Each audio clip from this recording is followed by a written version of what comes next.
अंजोर, हृदय के भीतरी माया के अंजोर। माया माँ बंधा गे जिए रहा मोर, माया के झलाल के बाज मरे नारे नाये निगवारे ना।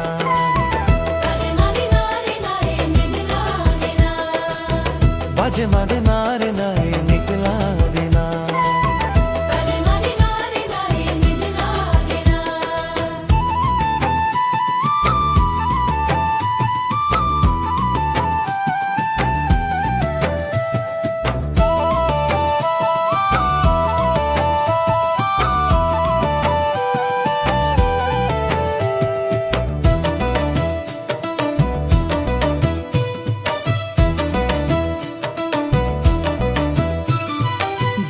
के बाली मन पवन माँ डोले, मोर मन के कोयल हा तोरे बर बोले।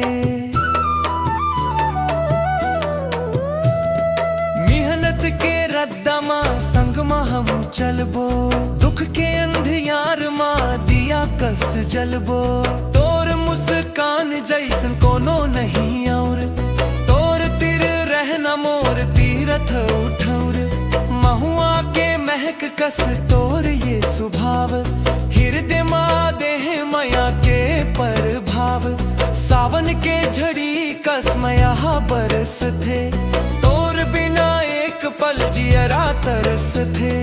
हाथ माँ हाथ धर रद डाला काटबो, माया के चिन्हारी चारों मुरा बांटबो।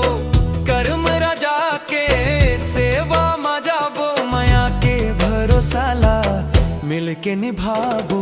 दुनिया के भीड़ माँ कबू झन हेराबे, माया के अमृतला मिल के हम पाबो।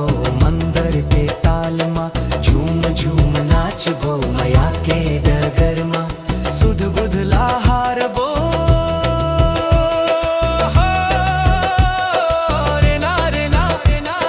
बाज मंदिर के थापुरे माया के गुलाल, कर्म राजा के कृपा उतुर मुरहाल।